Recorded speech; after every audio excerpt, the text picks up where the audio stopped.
Apa jadinya jika seorang pria yang sepanjang hari memasrahkan bahunya untuk memanggul karung-karung berat di pelabuhan, tiba-tiba terbangun di atas sofa sutra milik wanita paling berkuasa di kota ini?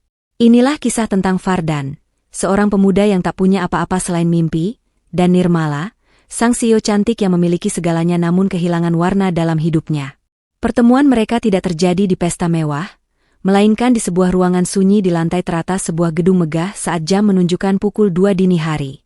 Sebelum kita menyelami kisah yang penuh kejutan dan getaran hati ini, ada baiknya kalian menekan tombol subscribe, berikan tanda suka, dan tuliskan pendapat kalian di kolom komentar. Ini adalah channel Ken Arok Productions, tempat di mana setiap cerita punya jiwa. Untuk kalian yang sudah mendukung channel ini, saya mendoakan agar pintu-pintu rezeki terbuka lebar untuk kalian, diberikan kesehatan yang tak putus-putus, keberkahan dalam setiap langkah, serta kebahagiaan yang selalu menyelimuti keluarga kalian. Mari kita aminkan bersama-sama di kolom komentar. Semoga Tuhan semesta alam mengabulkan doa tulus kita ini. Dan jangan lupa, tuliskan juga kalian sedang menonton dari daerah mana saja, agar kita bisa saling menyapa dalam kebaikan. Sekarang, mari kita mulai kisahnya. Kota Semarang selalu memiliki dua wajah. Wajah pertama adalah keriuhan pelabuhan Tanjung Emas di bawah sengatan matahari yang membakar kulit. Disinilah Fardan menghabiskan separuh harinya. Tubuhnya yang tegap namun kurus tanpa kontras dengan beban karung-karung logistik yang ia panggul dari kapal menuju gudang. Keringat bercucuran, membasahi kaos oblongnya yang sudah memudar warnanya.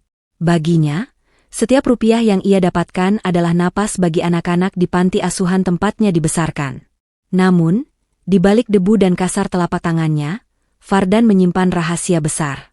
Setiap kali jam istirahat tiba, saat kuli-kuli lain memilih untuk tidur beralaskan kardus atau bermain kartu, Fardan justru menyendiri di sudut gudang yang sepi. Ia merogoh saku celananya, mengeluarkan sebuah ponsel tua dengan layar yang sudah retak di sana-sini. Jari-jarinya yang kasar dengan cekatan membuka situs berbagi video. Ia tidak menonton hiburan, melainkan menyimak tutorial desain arsitektur dengan sangat serius. "Mas Fardan, nggak makan dulu? Itu loh, nasi bungkusnya sudah datang," teriak Pak Asep, rekan sesama kuli yang sudah dianggapnya seperti paman sendiri. Fardan mendongak, menyeka keringat di dahi dengan punggung tangan, lalu tersenyum tipis. "Sebentar lagi, Pak. Ini tanggung. Saya lagi belajar cara menghitung struktur bangunan yang efisien untuk lahan sempit. Biar nanti kalau ada rezeki, panti kita bisa dibangun lebih bagus." Pak Asep menggeleng-gelengkan kepala sambil terkekeh. "Kamu ini ada-ada saja. Kuli kok belajarnya jadi arsitek. Tapi ya sudah, semoga Tuhan mendengar mimpimu itu." Fardan hanya mengangguk sopan. Baginya, internet adalah jendela dunia yang paling murah. Ia belajar tentang komposisi ruang, pencahayaan alami, hingga estetika bangunan secara otodidak. Semua ilmu itu ia tumpahkan ke dalam sebuah buku sketsa kumal yang selalu ia bawa di dalam tas selempangnya. Saat matahari mulai terbenam di ufuk barat, tugas Fardan di pelabuhan berakhir. Namun, perjuangannya belum usai. Ia bergegas pulang untuk mandi seadanya, lalu menempuh perjalanan menuju pusat kota, tepatnya ke arah gedung Wijaya Tower. Gedung perkantoran itu megah, meski tidak terlalu menjulang tinggi, hanya terdiri dari 15 lantai yang dilapisi kaca gelap yang elegan. Di sana, Fardan berganti seragam menjadi petugas kebersihan atau yang biasa disebut tenaga kebersihan kantor. Tugasnya dimulai saat orang-orang kantoran mulai pulang. Ia menyapu, mengepel, dan memastikan setiap sudut ruangan mengkilap. Namun, rasa kantuk yang luar biasa mulai menyerang. Bayangkan saja, ia sudah bekerja sejak subuh tanpa henti. Saat ia sampai di lantai teratas, yaitu lantai 15 yang merupakan area pribadi sang CEO, suasana sangat sunyi. Aroma pengharum ruangan beraroma teh hijau yang mewah memenuhi indera penciumannya. Fardan mulai mengelap meja kerja yang luas itu. Namun, matanya terasa semakin berat. Ia melihat sebuah sofa panjang berbahan beludru di sudut ruangan. Niatnya hanya ingin duduk meluruskan punggung selama 5 menit saja. Ia duduk, lalu mengeluarkan buku sketsanya, memandangi desain rumah impian yang baru saja ia selesaikan konsepnya di pelabuhan tadi. Tanpa ia sadari, kepalanya perlahan miring, matanya terpejam rapat, dan ia jatuh terlelap dengan sangat pulas dalam keheningan malam di kantor itu. Keheningan di lantai 15 itu tiba-tiba pecah oleh denting halus suara pintu lift yang terbuka. Sosok wanita dengan langkah kaki yang tegas namun anggun melangkah keluar. Dialah Nirmala. Rambut hitamnya yang sebahu tampak sedikit berantakan, dan gurat kelelahan tidak bisa disembunyikan dari wajah cantiknya yang biasanya selalu tampil sempurna. Malam ini, setelah menghadiri pertemuan bisnis yang alot hingga tengah malam, ia menyadari bahwa tablet kerjanya tertinggal di atas meja kantor. Langkah kaki Nirmala yang terbungkus sepatu hak tinggi bergema di koridor yang sepi. Namun, begitu ia mendorong pintu kaca ruang kerjanya yang luas, langkahnya mendadak terhenti. Jantungnya berdegup sedikit lebih kencang karena rasa terkejut. Di sudut ruangan, tepat di atas sofa bludru berwarna biru tua miliknya, seorang pria berseragam petugas kebersihan tampak meringkuk pulas. "Siapa dia?" bisik Nirmala pada dirinya sendiri. Alisnya bertaut. Awalnya ada sedikit rasa kesal karena privasi ruangannya seolah dilanggar. Namun, saat ia melangkah mendekat, amarah itu perlahan memudar, berganti dengan rasa ingin tahu yang dalam. Nirmala berdiri tepat di samping sofa, menatap sosok Fardan yang sedang tidur dengan sangat lelap. Ia melihat betapa lelahnya wajah pemuda itu. Nafasnya teratur, namun sesekali bibirnya sedikit terbuka, menunjukkan betapa ia benar-benar sedang berada di alam mimpi. Ada sedikit tetesan air liur yang membasahi ujung bantal sofa mahalnya, sebuah pemandangan yang seharusnya membuat Nirmala jijik.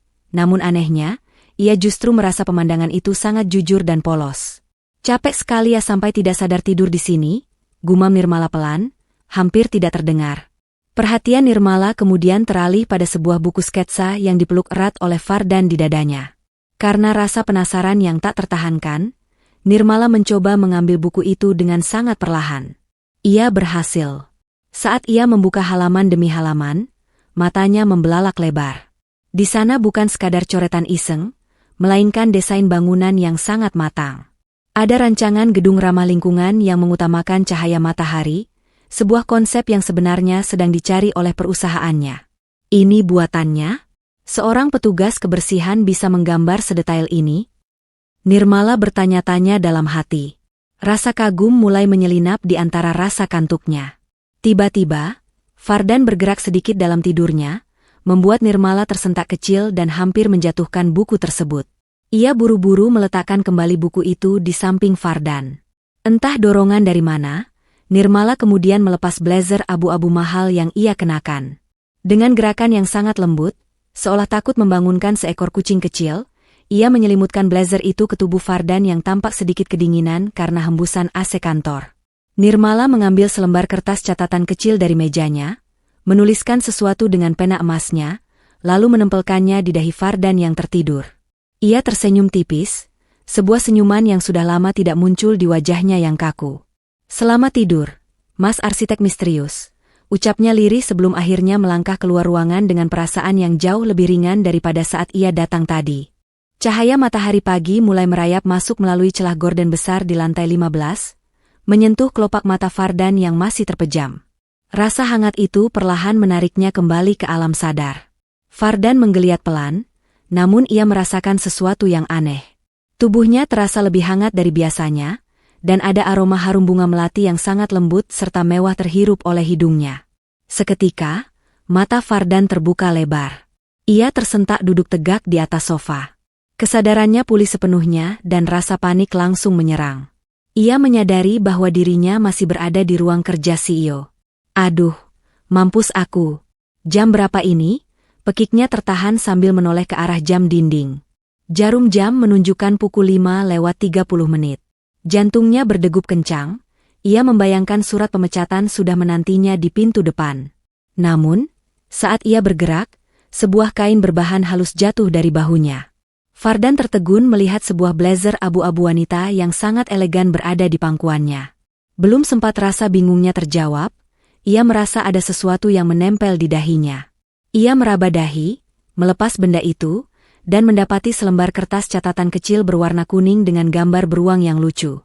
Fardan membaca tulisan di sana, "Lain kali kalau ngiler jangan di sofa saya ya. N." Wajah Fardan seketika memanas hingga ke ujung telinga. "Ngiler? Masa sih aku ngiler?" Gumamnya malu sambil refleks menyeka sudut bibirnya yang ternyata memang sedikit lembab. Ia merasa sangat malu sekaligus bingung. Siapa itu N? Apakah sekretaris CEO?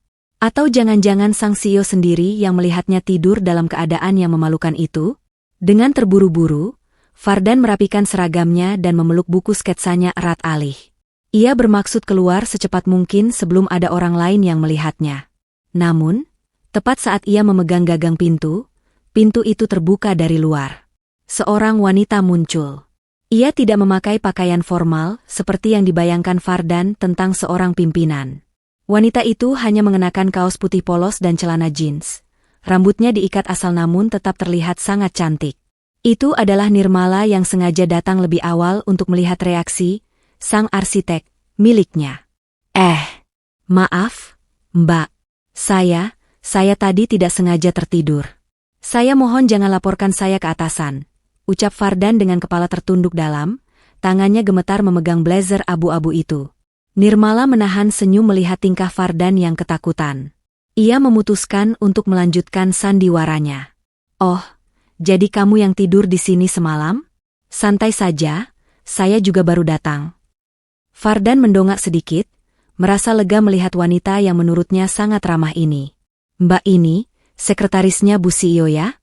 Ini, Mbak, ada blazer tertinggal di atas saya semalam. Tolong dikembalikan ya, Mbak. Saya takut nanti dikira pencuri. Nirmala menerima blazer itu sambil berpura-pura memeriksa catatan kuning di tangan Fardan. Saya bukan sekretaris. Saya cuma staf admin di sini. Nama saya Risa. Dan ini, catatan ini sepertinya dari Bu Bos. Kamu beruntung beliau tidak marah. Fardan menghela napas panjang, bahunya merosot lega.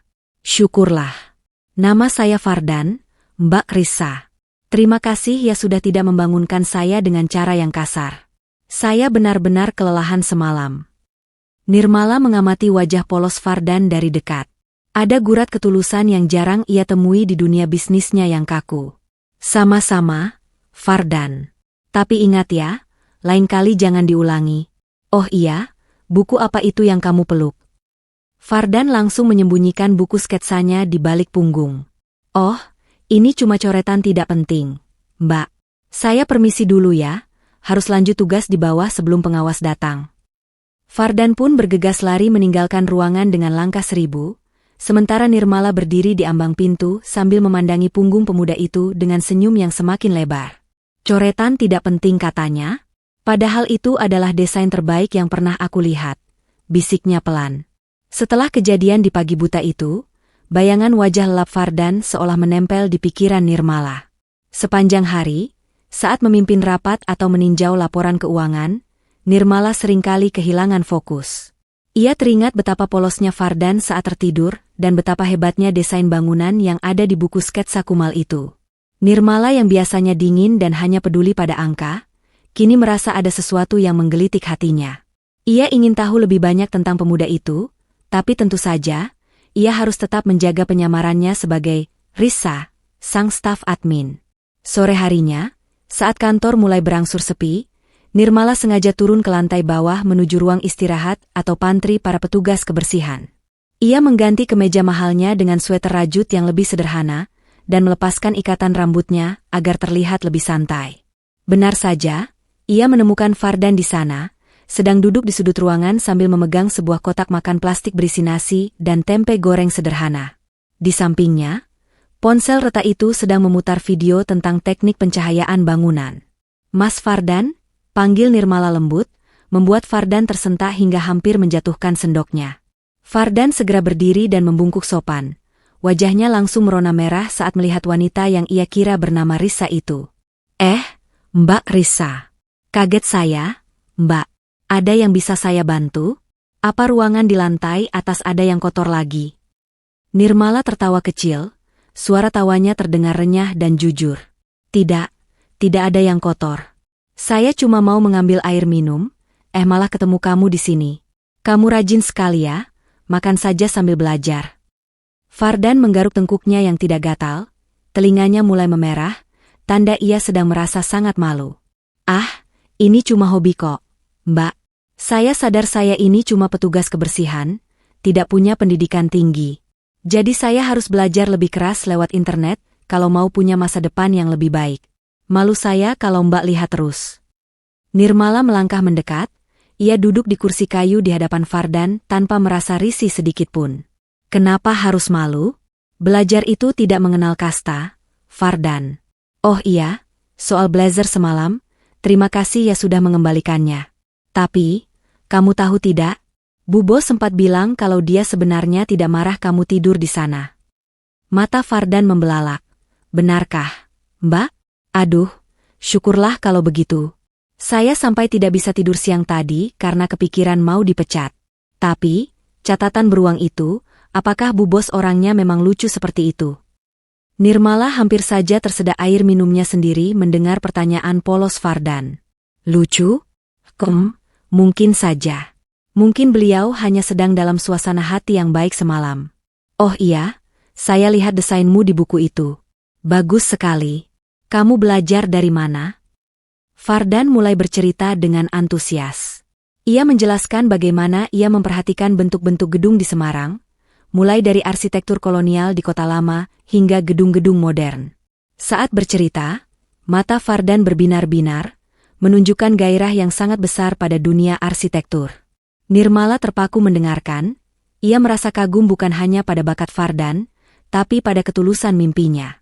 Mbak Risa kenapa melihat saya seperti itu? Ada saus tempe ya di pipi saya? Tanya Fardan tiba-tiba, membuat lamunan Nirmala buyar. Nirmala tersentak, ia segera membuang muka untuk menyembunyikan pipinya yang mendadak terasa hangat. Tidak ada. Cuma, kamu kalau sedang bicara soal bangunan jadi terlihat sangat berbeda. Lebih bersemangat. Teruskan ya belajarnya. Siapa tahu nanti kamu benar-benar jadi arsitek di perusahaan ini. Fardan tersenyum lebar. Amin, Mbak. Terima kasih dukungannya. Mbak Risa baik sekali, padahal saya cuma orang kecil. Percakapan sederhana di ruang pantry itu menjadi awal dari sesuatu yang lebih besar. Nirmala menyadari bahwa di balik seragam petugas kebersihan yang lusuh itu, terdapat berlian yang sedang menunggu untuk diasah. Dan entah mengapa, Nirmala ingin menjadi orang yang memegang asahan tersebut. Hari Jumat sore di Semarang, biasanya diwarnai dengan langit yang mulai berubah jingga dan hembusan angin laut yang perlahan mendinginkan suasana kota. Fardan baru saja menyelesaikan giliran kerjanya di pelabuhan dan bergegas menuju Wijaya Tower untuk tugas malamnya. Namun, langkahnya terhenti di pelataran lobi saat ia melihat sosok yang kini selalu menghantui pikirannya. Nirmala, yang masih mengenakan pakaian santai layaknya staf admin biasa, berdiri di dekat tiang besar sambil sesekali melirik jam tangannya. Mbak Risa, kok belum pulang? Sudah lewat jam kantor. Loh, sapa Fardan sambil mendekat, sedikit ragu karena ia sadar pakaiannya masih agak berdebu sisa dari pelabuhan tadi. Nirmala menoleh dan matanya seketika berbinar. Ia berpura-pura menghela napas panjang seolah sedang menghadapi masalah berat. Aduh, Fardan. Kebetulan sekali kamu lewat. Begini, saya tadi disuruh Bu Bos mencari referensi desain pintu masuk bertema kolonial di daerah Kota Lama untuk proyek barunya. Tapi teman-teman saya sudah pulang semua. Kamu sedang sibuk tidak? Fardan tertegun sejenak. Cari referensi desain? Wah, itu kan kesukaan saya, Mbak. Tapi saya baru saja mau mulai mengepel lantai 3. Soal itu jangan khawatir. Potong Nirmala cepat dengan senyum misterius. Saya sudah minta izin ke pengawas kalau kamu saya pinjam sebentar untuk membantu urusan administrasi kantor. Jadi, kamu tidak akan kena sanksi. Anggap saja ini tugas luar. Mau, kan? Mendengar kata tugas luar dan kesempatan untuk melihat bangunan bersejarah bersama Risa, jantung Fardan berdegup 2 kali lebih cepat. Kalau memang sudah diizinkan, saya mau sekali, Mbak. Tapi apa Mbak tidak malu jalan sama saya?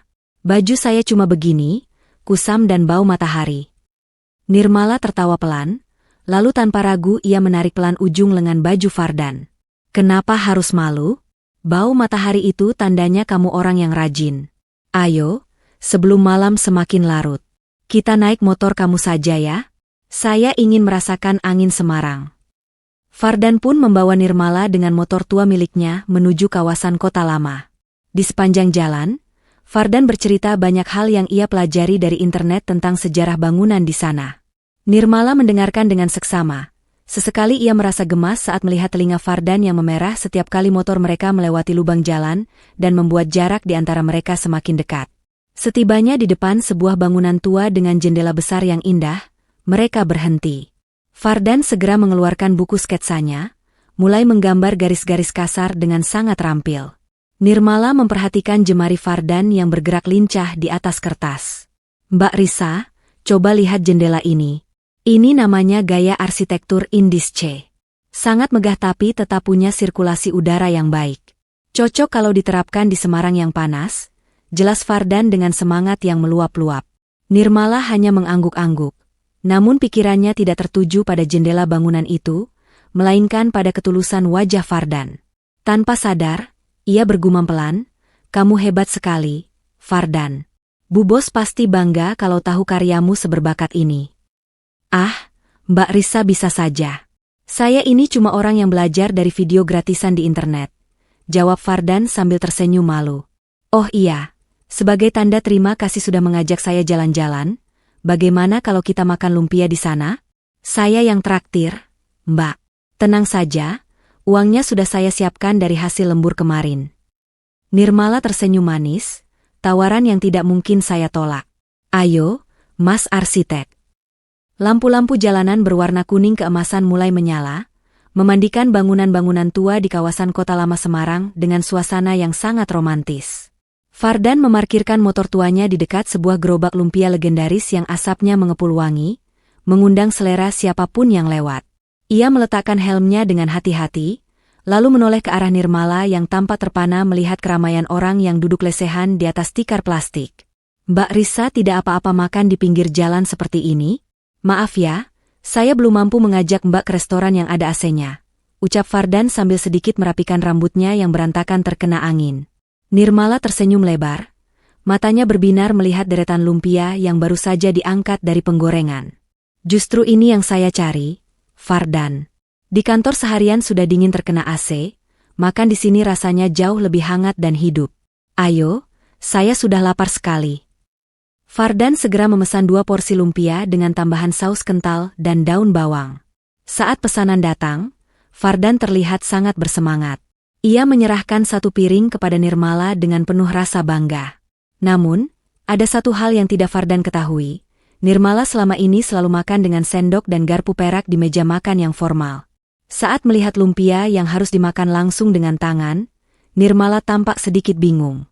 Nirmala mencoba menggigit lumpia panas itu dengan perlahan. Tapi karena ukurannya yang besar dan isian rebungnya yang melimpah, saus coklat yang manis tiba-tiba meleleh dan menempel di ujung hidung serta pipinya.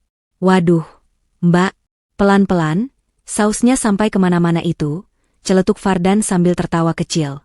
Nirmala merasa wajahnya memanas karena malu. Iya ya? Duh, berantakan sekali saya kalau makan." Tanpa pikir panjang, Fardan merogoh saku celananya, mengambil selembar tisu bersih, lalu dengan gerakan yang sangat lembut ia mengusap sisa saus di hidung Nirmala. Jarak mereka begitu dekat, hingga Nirmala bisa melihat pantulan lampu jalan di bola mata Fardan yang jernih. Detik itu juga, telinga Fardan langsung berubah menjadi merah padam karena sadar akan tindakannya yang mungkin terlalu berani. "Maaf, Mbak Risa. Saya tidak bermaksud lancang. Cuma sayang saja kalau wajah cantik Mbak kena saus lumpia," bisik Fardan sambil buru-buru memalingkan wajahnya ke arah lain. Nirmala terdiam sejenak, jantungnya berdegup kencang. Ia belum pernah merasa seberdebar ini sebelumnya, bahkan saat berhadapan dengan pengusaha kelas kakap sekalipun. Untuk menutupi rasa salah tingkahnya, Nirmala melihat seekor kucing jalanan yang mendekat ke arah mereka. Fardan yang melihat hal itu, segera memotong sedikit bagian lumpianya dan memberikannya kepada si kucing dengan penuh kasih sayang. "Kamu suka kucing juga?" tanya Nirmala dengan nada yang melunak. "Suka, Mbak.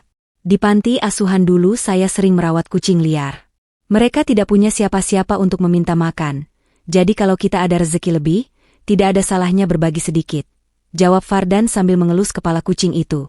Nirmala menatap Fardan dengan pandangan yang sulit diartikan. Di mata orang lain, Fardan mungkin hanyalah seorang pria miskin yang bekerja kasar. Namun di mata Nirmala, Fardan adalah pria paling kaya yang pernah ia temui, kaya akan kebaikan dan ketulusan hati. Malam itu, di bawah langit Semarang yang tenang, Nirmala menyadari satu hal. Ia tidak hanya jatuh cinta pada bakat arsitektur Fardan, tapi ia mulai jatuh cinta pada jiwa sederhana pemuda itu. Kebahagiaan sederhana di sudut kota lama ternyata tidak berlangsung tanpa gangguan. Di balik bayangan salah satu gedung tua, Aldo, seorang pengusaha muda yang ambisius dan merupakan saingan bisnis utama perusahaan Nirmala, memperhatikan mereka dengan tatapan tidak suka. Aldo selama ini terus mengejar Nirmala demi memperluas kekuasaan bisnisnya, namun ia selalu ditolak mentah-mentah. Melihat Nirmala, yang ia tahu adalah sang CEO Wijaya Property, sedang tertawa lepas bersama seorang pria berpakaian kusam, membuat harga diri Aldo terasa diinjak-injak. Beberapa hari kemudian, sebuah undangan acara makan malam mewah di sebuah hotel berbintang di kawasan Simpang 5 sampai ke seluruh staf kantor. Aldo sengaja mengatur siasat licik. Ia menggunakan pengaruhnya agar Fardan terpilih menjadi salah satu petugas tambahan yang melayani tamu di area utama pesta tersebut. Aldo ingin memperlihatkan kepada Fardan, dan juga kepada Nirmala, seberapa lebar jurang pemisah status sosial di antara mereka. Malam itu, ruangan pesta dipenuhi oleh aroma parfum mahal dan kilauan lampu kristal yang mempesona. Fardan datang dengan perasaan yang sangat kaku. Ia tidak mengenakan seragam petugas kebersihan, melainkan kemeja batik bermotif parang yang sudah sedikit pudar warnanya, sebuah kemeja terbaik yang ia miliki. Ia merasa sangat tidak percaya diri berdiri di tengah-tengah orang yang mengenakan setelan jas dan gaun malam yang sangat mewah. "Loh, ada mas arsitek gadungan di sini?" Suara Aldo memecah ketenangan Fardan. Aldo menghampiri Fardan sambil memegang gelas minuman mahal, wajahnya dihiasi senyum meremehkan yang sangat kentara. Fardan menunduk sopan, meskipun hatinya terasa mencelos dan tidak nyaman. "Selamat malam, Pak Aldo. Saya di sini hanya menjalankan tugas yang diberikan pengawas." Aldo tertawa keras, sengaja menarik perhatian beberapa tamu penting di sekitarnya agar mereka ikut menonton. "Tugas? Maksudmu memungut piring kotor dan sisa makanan kami? Jangan salah sangka ya, hanya karena kamu pernah terlihat jalan bersama salah satu staf admin kantor ini, bukan berarti kamu selevel dengan kami semua. Lihat kemejamu ini, warnanya sudah pucat, persis seperti masa depanmu. Apa kamu tidak merasa malu menginjakan kaki di lantai marmer yang mengkilap ini?" Beberapa tamu di sekitar mereka mulai berbisik-bisik, memandang Fardan dengan tatapan merendahkan. Telinga Fardan mulai memerah hebat, bukan karena malu yang menggemaskan seperti biasanya saat bersama Nirmala, melainkan karena rasa terhina yang menusuk relung jiwanya. Tangannya gemetar memegang nampan kosong yang ia bawa. "Maaf, Pak. Saya hanya bekerja mencari nafkah yang halal. Saya tidak merasa harus malu selama saya tidak merugikan orang lain," jawab Fardan dengan suara lirih namun tetap berusaha menjaga ketegarannya. "Halal? Tapi kamu itu tidak tahu diri." Aldo semakin berani karena merasa di atas angin. Ia sengaja menjatuhkan sedikit minumannya ke arah sepatu Fardan yang sudah tua, dan tampak ada sedikit lubang di ujungnya. Maaf ya. Sepatumu memang sudah jelek dan bau, jadi mungkin tidak apa-apa kalau tambah kotor sedikit karena minuman mahal ini. Cepat bersihkan lantai ini, itu memang tugas aslimu, kan?" Fardan terdiam, ia hanya bisa menatap sepatunya yang kini basah dan lengket. Di tengah hiruk-pikuk pesta yang mewah itu, ia merasa sangat kecil dan tidak berarti. Namun, di balik kerumunan tamu, sepasang mata menatap kejadian itu dengan amarah yang meluap-luap. Nirmala, yang baru saja tiba dengan gaun hitam yang sangat anggun dan elegan, telah menyaksikan seluruh perlakuan buruk Aldo terhadap pria yang selama ini selalu tulus kepadanya. Suasana di aula hotel yang megah itu mendadak sunyi, seolah suara denting gelas dan musik klasik berhenti berputar di udara. Semua mata tertuju pada Aldo yang masih tertawa meremehkan, sementara Fardan hanya bisa berdiri mematung dengan sepatu yang basah terkena tumpahan minuman. Namun, keheningan itu pecah oleh suara langkah sepatu hak tinggi yang beradu dengan lantai marmer, menciptakan irama yang tegas dan penuh wibawa. Nirmala melangkah membelah kerumunan tamu. Malam ini, ia tidak tampak seperti Mbak Risa yang sederhana. Ia mengenakan gaun malam berwarna biru tua yang berkilau lembut, rambutnya disanggul rapi menunjukkan lehernya yang jenjang, dan tatapan matanya begitu tajam hingga mampu membuat siapapun merasa kerdil. Begitu sampai di hadapan Aldo, ia tidak memandang pria sombong itu sama sekali. Ia justru langsung berdiri di samping Fardan, lalu tanpa ragu, ia menggandeng lengan pria berkaos batik pudar itu dengan sangat erat. "Sudah cukup bicaranya, Aldo, Suara Nirmala terdengar tenang namun dingin, menggetarkan nyali siapapun yang mendengarnya. Aldo terperangah, wajahnya yang tadinya penuh kemenangan kini berubah menjadi pucat pasi. Nirmala? Kamu kenal dengan pelayan ini? Kenapa kamu menggandengnya? Dia ini cuma petugas kebersihan yang tidak tahu diri. Nirmala mendongak, menatap Aldo dengan senyum sinis yang mematikan. Dia bukan sekadar pelayan. Fardan adalah tamu istimewa saya malam ini. Dan soal kemeja batiknya yang kamu hina itu, bagiku itu jauh lebih berharga dan terhormat daripada jas mahalmu yang dibeli dari hasil menekan pengusaha kecil. Kamu tidak punya hak sedikitpun untuk merendahkan harga diri pria ini di rumah saya sendiri. Fardan benar-benar terpaku. Jantungnya berdebar sangat kencang, bukan hanya karena terkejut melihat Mbak Risa yang tiba-tiba berubah menjadi sosok yang sangat berkuasa, tapi juga karena tangan lembut Nirmala yang masih menggandeng lengannya. Fardan menoleh ke arah Nirmala dengan tatapan bingung. Mbak Risa, Mbak kok berani sekali bicara begitu dengan Pak Aldo? Nanti kalau Mbak dipecat bagaimana? Bisik Fardan dengan polosnya, membuat beberapa tamu yang berdiri dekat mereka menahan tawa karena merasa gemas dengan ketidaktahuan Fardan. Nirmala menoleh sedikit ke arah Fardan, tatapannya melunak seketika. Jangan khawatirkan aku, Fardan. Sekarang, angkat kepalamu. Kamu tidak melakukan kesalahan apapun. Nirmala kembali menatap Aldo yang masih mematung. Aldo, sebaiknya kamu pergi sekarang sebelum saya memanggil keamanan untuk mengantarmu keluar. Dan ingat satu hal, perusahaan saya tidak akan pernah bekerja sama dengan orang yang tidak tahu cara menghargai sesama manusia. Aldo hanya bisa mendengus kesal, ia pergi meninggalkan ruangan dengan langkah 1000, menanggung rasa malu yang luar biasa di depan kolega bisnisnya. Setelah Aldo pergi, Nirmala mengajak Fardan keluar menuju balkon hotel yang lebih tenang. Di bawah cahaya lampu kota Semarang yang berkelap-kelip, Fardan akhirnya melepaskan gandengan tangan Nirmala dengan perasaan yang campur aduk. Mbak Risa, atau saya harus panggil apa? Kenapa tadi orang-orang memanggil Mbak dengan nama Nirmala? Dan kenapa Mbak seolah-olah punya kuasa besar di sini? Tanya Fardan dengan suara yang sedikit bergetar. Nirmala menghela napas panjang. Ia tahu bahwa saat ini adalah waktunya untuk jujur. Meskipun ia takut kejujuran ini akan membuat jarak di antara mereka. Ia menatap mata jernih Fardan yang selalu tulus itu dengan perasaan bersalah yang mendalam. Angin malam yang berhembus dari arah Simpang 5 terasa menusuk hingga ke tulang, namun rasa dingin itu tak sebanding dengan kekosongan yang tiba-tiba melanda hati Fardan. Di balkon hotel yang mewah itu, ia berdiri terpaku, menatap sosok wanita di hadapannya yang kini tampak begitu asing. Gaun biru tua yang dikenakan Nirmala seolah menjadi dinding kaca yang sangat tebal, memisahkan dunianya yang penuh debu pelabuhan dengan dunia Nirmala yang penuh kemewahan. Nirmala menarik napas panjang, matanya berkaca-kaca menatap Fardan. Maafkan aku, Fardan. Aku tidak bermaksud membohongimu sejauh ini. Namaku yang sebenarnya adalah Nirmala Wijaya. Aku adalah pemimpin di gedung tempatmu bekerja setiap malam. Fardan tertegun, lidahnya terasa keluh. Wijaya? Jadi, Mbak Risa yang selama ini makan lumpia denganku, yang menemaniku menggambar di kota lama, sebenarnya adalah pemilik Wijaya Tower. Nirmala melangkah mendekat, mencoba meraih tangan Fardan, namun pria itu refleks mundur satu langkah. Fardan, dengarkan aku dulu. Awalnya aku hanya ingin tahu siapa pria yang berani tidur di sofaku. Tapi kemudian, aku merasa nyaman menjadi Risa. Bersamamu, aku tidak perlu berpura-pura menjadi CEO yang sempurna. Aku bisa menjadi diriku sendiri. Fardan tertawa getir, sebuah tawa yang syarat akan rasa sakit. Telinganya yang biasanya memerah karena malu, kini memerah karena rasa terhina yang teramat sangat. Nyaman? Mbak merasa nyaman melihat orang miskin seperti saya bermimpi menjadi arsitek hanya dengan belajar dari internet? Apa selama ini Mbak menertawakan saya di dalam hati? Apa saya hanya menjadi bahan hiburan di sela-sela kesibukan Mbak mengurus perusahaan besar? Bukan begitu, Fardan. Aku sungguh-sungguh mengagumi bakatmu. Seru Nirmala dengan suara yang mulai serak karena menahan tangis.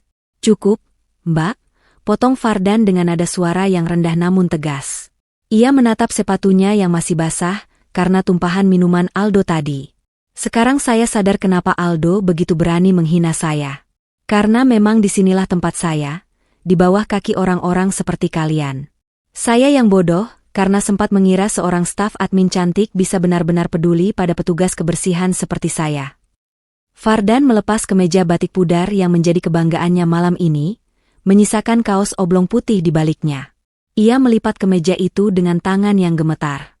Terima kasih atas sandiwaranya, Bu Bos. Terima kasih sudah mengingatkan saya bahwa mimpi tetaplah mimpi. Saya permisi, pekerjaan saya mengepel lantai belum selesai. Fardan berbalik dan melangkah pergi dengan cepat, meninggalkan Nirmala yang kini jatuh terduduk di kursi balkon sambil menutup wajahnya dengan kedua tangan. Isak tangis Nirmala pecah di tengah keramaian musik pesta yang masih terdengar sayup-sayup dari dalam ruangan. Di bawah lampu kota Semarang yang terus berkedip, Fardan berjalan kaki menyusuri trotoar Simpang 5 dengan hati yang hancur berkeping-keping. Ia merasa dunia yang baru saja ia bangun di dalam angan-angannya runtuh seketika tepat di hadapan wanita yang baru saja mulai ia cintai. Hari-hari setelah malam di Simpang 5 terasa begitu berat bagi Fardan.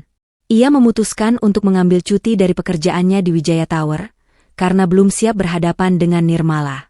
Untuk mengisi waktu dan menenangkan pikirannya, Fardan menghabiskan pagi dengan mencuci sepeda motor tua kesayangannya di depan halaman kosan sempitnya yang terletak di salah satu gang padat di daerah Sekaran. Suara air dari selang kecil dan gesekan kain lap menjadi satu-satunya pelarian dari rasa kecewa yang masih mengendap. Namun, ketenangan itu terusik saat sebuah mobil mewah berwarna hitam berhenti di ujung gang yang sempit. Sosok wanita dengan pakaian yang sangat tidak cocok dengan suasana gang muncul, sambil membawa sebuah kotak besar yang tampak berat. Itu adalah Nirmala. Ia tidak lagi mengenakan gaun malam, melainkan kemeja flanel dan celana panjang, namun aura kecantikannya tetap membuat para tetangga Fardan keluar rumah untuk sekadar mengintip. Nirmala melangkah ragu, wajahnya tampak sangat kaku karena tidak terbiasa berada di lingkungan seperti ini. Begitu melihat Fardan yang sedang berjongkok mengelap ban motor, Nirmala berhenti tepat di hadapannya. "Fardan, bisa kita bicara sebentar?" Suara Nirmala terdengar sangat pelan, hampir tertutup oleh suara radio dari rumah sebelah. Fardan mendongak. Matanya menatap Nirmala dengan dingin, meski sebenarnya jantungnya berdegup kencang melihat usaha wanita itu mencarinya. "Mau bicara apa lagi, Bu Bos? Saya rasa semua sudah jelas. Tempat kita berbeda." Nirmala tidak menyerah. Ia meletakkan kotak besar itu di atas kursi kayu yang sudah reot. "Aku tidak akan pergi sebelum kamu menerima ini. Ini bukan uang.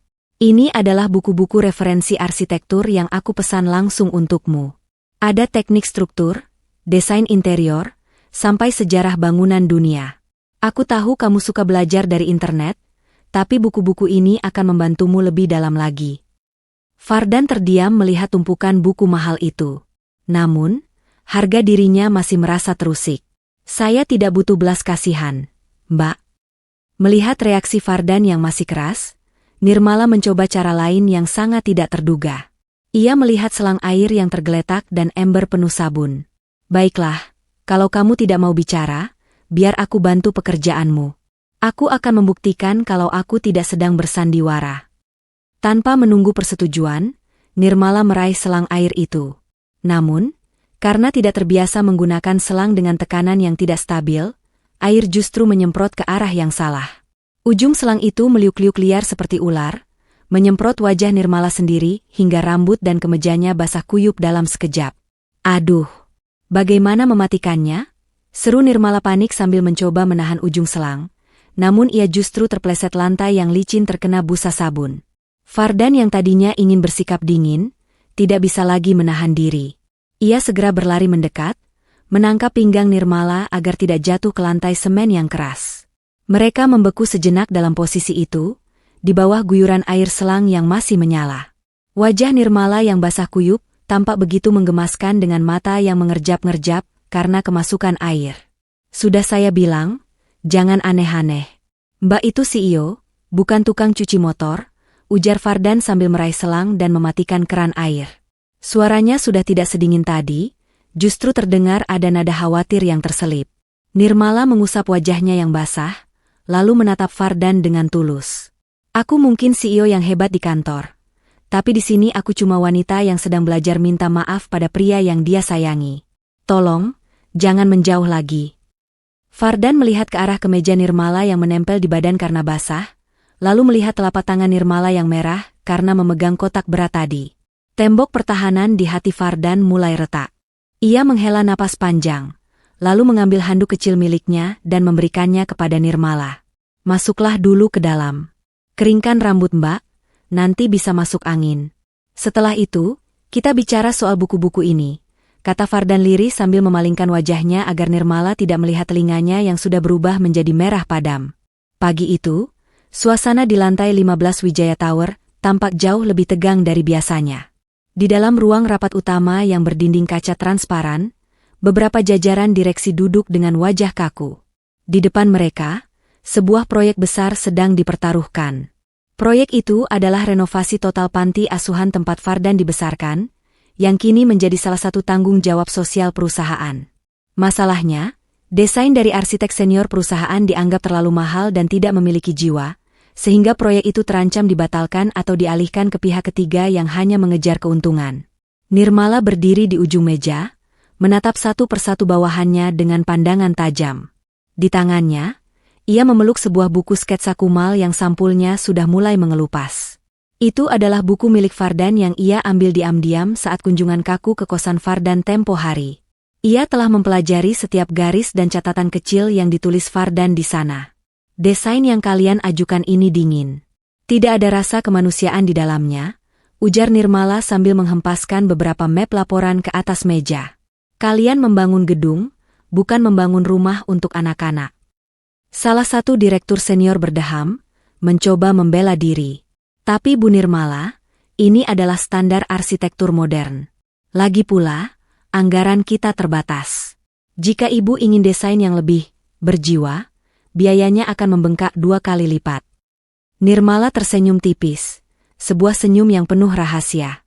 Ia kemudian meletakkan buku sketsa Fardan di tengah meja, dan membukanya pada halaman yang sudah ia tandai. Di sana, terdapat gambaran sebuah bangunan asrama yang sederhana namun sangat cerdas.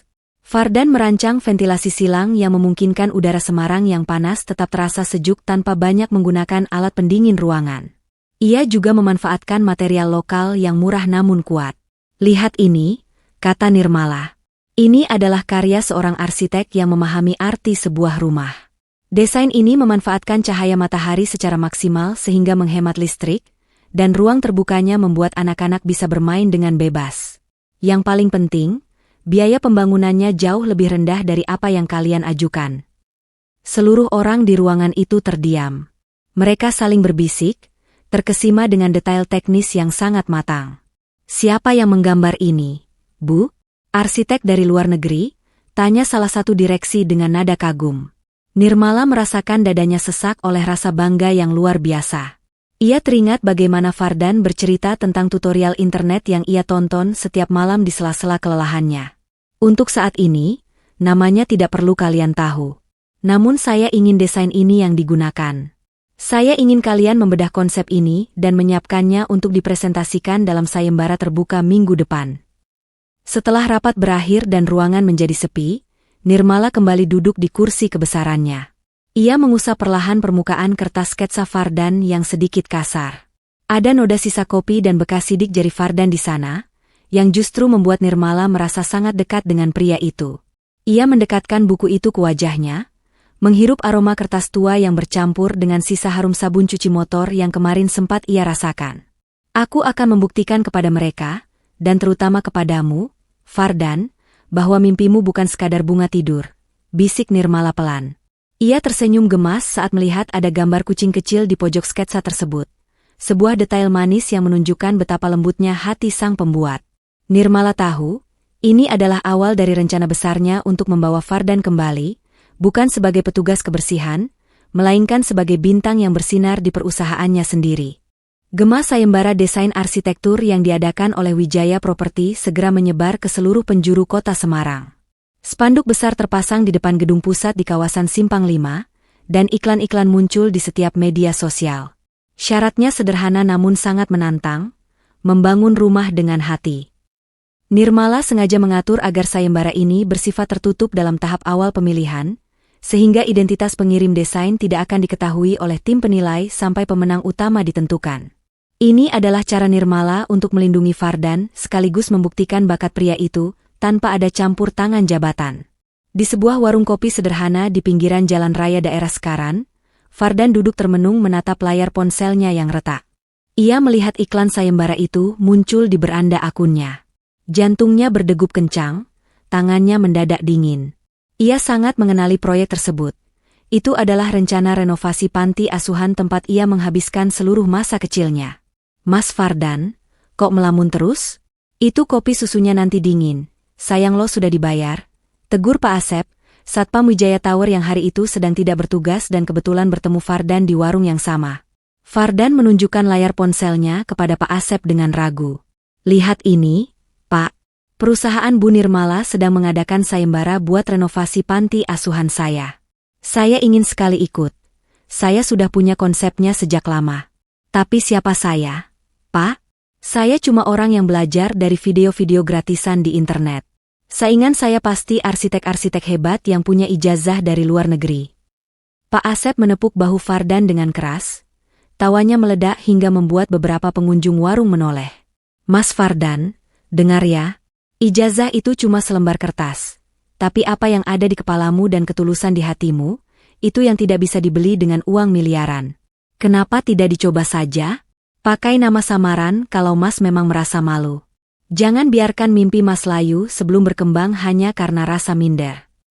Fardan terdiam cukup lama, mencerna perkataan Pak Asep.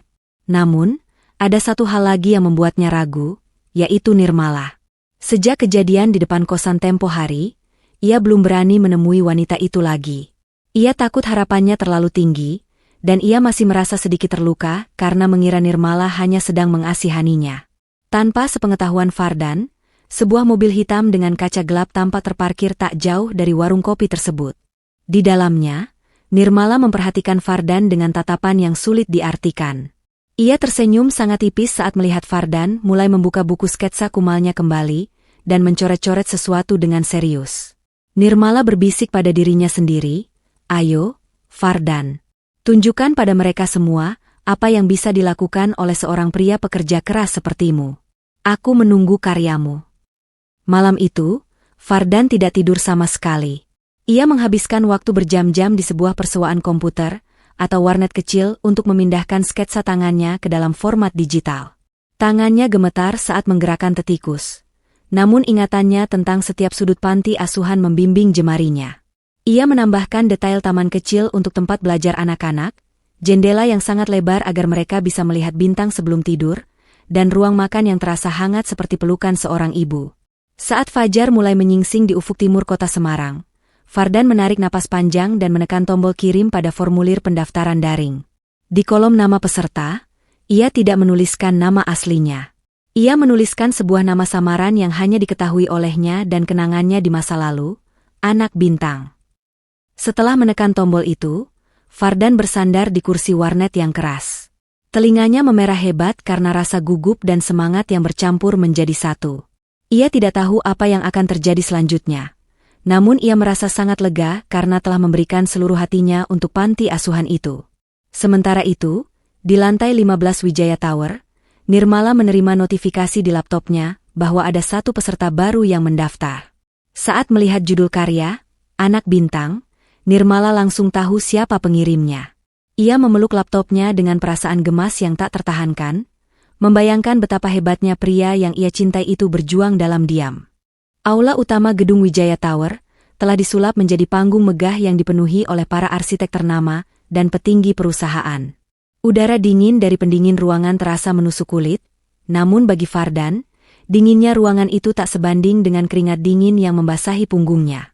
Ia berdiri di sudut ruangan, mengenakan kemeja putih polos yang ia setrika berulang kali hingga licin, berusaha menyembunyikan tangannya yang gemetar di balik saku celana bahan hitamnya.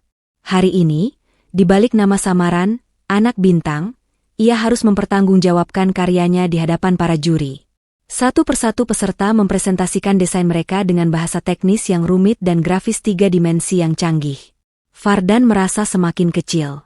Ia hanyalah seorang pemuda lulusan sekolah menengah yang belajar dari layar ponsel retak di gudang pelabuhan. Namun, saat gilirannya tiba, Fardan melangkah maju dengan langkah kaku. Sorot lampu panggung yang terang benderang membuatnya sedikit silau, namun matanya langsung tertuju pada satu sosok di meja juri paling tengah. Nirmala. Wanita itu menatapnya, bukan dengan tatapan menguji, melainkan tatapan teduh yang seolah berkata, "Kamu bisa." Saya tidak merancang gedung ini untuk terlihat megah di mata orang kaya. Suara Fardan terdengar lirih di awal, namun perlahan menjadi tegas. Ia menunjuk gambar sketsanya yang sederhana di layar proyektor. Saya merancang ini karena saya tahu rasanya tidur berdesakan di panti itu. Saya tahu di mana arah angin masuk supaya anak-anak tidak kepanasan saat belajar, dan saya tahu sudut mana yang paling disukai mereka untuk melihat bulan. Rumah bukan hanya soal tembok beton, tapi soal perasaan aman. Keheningan melanda seluruh ruangan. Tidak ada tepuk tangan basa-basi, hanya rasa takjub yang mendalam. Para juri senior saling berpandangan, menyadari bahwa desain Fardan memiliki jiwa yang tidak dimiliki peserta lain. Nirmala kemudian berdiri, mengambil mikrofon dengan tangan yang anggun. Ia menarik napas panjang, menahan senyum bangga yang ingin sekali merekah lebar di wajahnya. Kita telah melihat banyak desain hebat hari ini. Namun, Wijaya Property tidak hanya mencari bangunan, kami mencari rumah. Oleh karena itu, dengan bangga saya umumkan, pemenang utama sayembara ini, sekaligus yang akan diangkat menjadi junior arsitek resmi di perusahaan kami, adalah Fardan, sang anak bintang. Fardan terpaku di tempatnya. Ia merasa lututnya lemas. Tepuk tangan gemuruh meledak memenuhi ruangan. Ia melihat Pak Asep di kejauhan mengacungkan jempol sambil menghapus air mata. Dengan langkah seperti orang mabuk kepayang, Fardan naik ke atas panggung untuk menerima trofi. Saat Nirmala menyerahkan piala kaca yang berat itu, tangan mereka bersentuhan. Sengatan listrik kecil kembali terasa, membuat telinga Fardan langsung memerah padam di hadapan ratusan orang. Nirmala mendekatkan wajahnya sedikit, seolah ingin memberikan cipika-cipiki formal, namun ia justru membisikkan kalimat yang membuat jantung Fardan berhenti berdetak sesaat. "Sudah kubilangkan, kamu itu berlian. Aku selalu percaya sama kamu, Mas Arsitek. Jangan nangis di sini ya, nanti aku ikut nangis, bikin malu perusahaan," bisik Nirmala dengan nada menggoda yang sangat manis. Fardan hanya bisa mengangguk kaku sambil tersenyum lebar, menahan air mata haru yang mendesak keluar. Detik itu, ia bukan lagi seorang petugas kebersihan yang tidur mencuri waktu di sofa kantor. Ia adalah seorang arsitek yang diakui, dan lebih dari itu, ia adalah pria yang dicintai oleh wanita paling hebat di ruangan tersebut.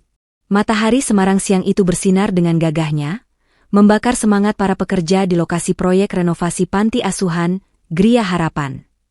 Debu semen dan suara bising mesin pengaduk beton menjadi musik latar baru bagi kehidupan Fardan. Namun, ada yang berbeda dari pria itu. Jika dulu ia menunduk malu saat berpapasan dengan orang berdasi, kini ia berdiri tegak di tengah lapangan, mengenakan rompi keselamatan berwarna oranye terang dan helm proyek putih bertuliskan, Arsitek. Ia tampak begitu berwibawa saat memberikan instruksi kepada mandor tentang tata letak pondasi taman bermain, agar tidak mengganggu akar pohon mangga tua yang ada di sana.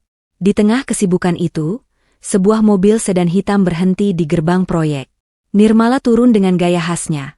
Namun kali ini ia mencoba tampil sedikit lebih santai dengan celana bahan dan kemeja putih yang lengan bajunya digulung sesiku. Ia berjalan hati-hati menghindari gundukan pasir, matanya terus mencari sosok Fardan. Saat ia menemukan pria itu sedang berdebat serius soal campuran semen, Nirmala terpaku sejenak. Ia melihat sisi lain Fardan yang sangat maskulin dan bertanggung jawab, sebuah pemandangan yang membuat jantungnya berdesir lebih kencang daripada saat menandatangani kontrak miliaran rupiah. Fardan yang menyadari kehadiran Nirmala segera berlari kecil menghampirinya. Wajahnya berkeringat dan ada sedikit noda debu di pipinya, tapi senyumnya merekah lebar. "Bu Bos, kok kesini? Panas loh, nanti kulitnya hitam, saya yang diprotes pemegang saham," canda Fardan. Nadanya kini jauh lebih akrab. Nirmala mendengus pelan, pura-pura kesal. "Memangnya aku boneka pajangan yang takut panas? Aku mau lihat progresnya, Pak Arsitek." "Masa tidak boleh?" "Boleh, tapi aturannya tetap aturan. Tidak ada yang boleh masuk area ini tanpa pelindung kepala, termasuk CEO," ujar Fardan dengan nada tegas yang dibuat-buat. Ia kemudian mengambil sebuah helm proyek berwarna kuning cerah yang kebetulan ada di meja pos penjagaan. Helm itu adalah ukuran standar pria dewasa. Fardan berdiri di hadapan Nirmala, lalu dengan hati-hati memakaikan helm itu ke kepala Nirmala yang mungil. "Nah, begini baru aman," kata Fardan. Namun, baru sedetik Fardan melepaskan tangannya, helm yang kebesaran itu langsung melorot turun, menutupi dahi, alis, hingga separuh mata Nirmala. Dunia Nirmala seketika menjadi gelap separuh. Ia terlihat seperti kura-kura kecil yang masuk ke dalam cangkang raksasa. Mas Fardan. Gelap nih. Kamu ngerjain aku ya? Seru Nirmala panik sambil memegangi helmnya yang goyang-goyang. Fardan tidak bisa menahan tawanya. Suara tawanya lepas, renyah, dan menular ke beberapa tukang yang melihat kejadian itu. Fardan segera memegang kedua sisi helm tersebut, mengangkatnya sedikit agar mata indah Nirmala kembali terlihat. Wajah Nirmala sudah cemberut lucu, bibirnya mengerucut gemas. Maaf. Kepalamu terlalu kecil sih, atau otakku yang terlalu besar mikirin kamu? Goda Fardan sambil sibuk mengencangkan tali pengait di bawah dagu Nirmala. Jarak wajah mereka kini hanya terpaut beberapa sentimeter.